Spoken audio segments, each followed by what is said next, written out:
Doherty. Taoiseach, you need to get real. You live in this city. You should understand what is happening. 6 out of 7 homes in this city are apartments. 95% of them have been bought up by institutional funds.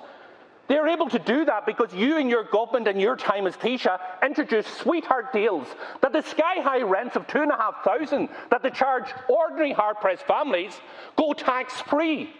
That's why they're able to do it. And you have now exempted them from the higher level of stamp duty, despite the most senior official in the department who was charged with drafting this legislation saying that you potentially drive the individual purchasers out of the market due to the lack of availability.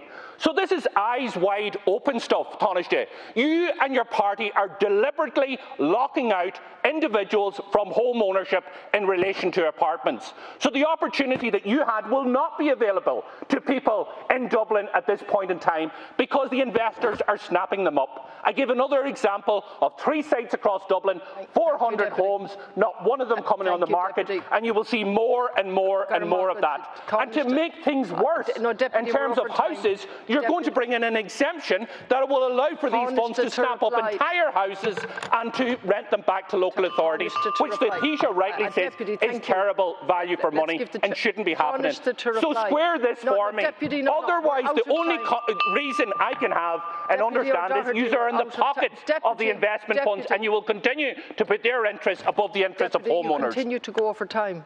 Thank you.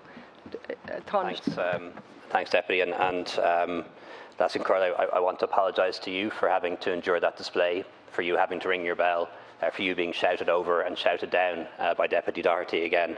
And you say to me that I need to get real. Well, Deputy, you need to calm down. This constant display every Thursday of aggression, of nastiness, of fury and anger, it's all pre-planned. It's all just done for your social media video that you're going to put out in a few minutes' time or an hour's time. And everyone knows it, Deputy. You know, let's have a rational, grown-up conversation about housing policy, about what the right things are to do and the wrong things are to do. And we've displayed the fact that on a number of occasions as a government that we've been willing to change our policy where we think it needs to be changed.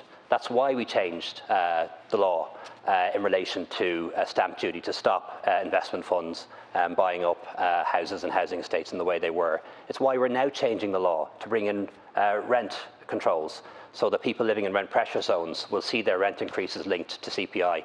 Let's have a grown-up conversation about policy. Let's talk about the pros and cons. Let's not have this display of histrionics and anxiety every Thursday. It's just done for social media. You don't really care. Taoiseach, you're over time. Just, Taoiseach, you're over time. I don't need an apology. It's the rough and tumble of politics, and I would just ask you to cooperate. I would ask all TDs to cooperate.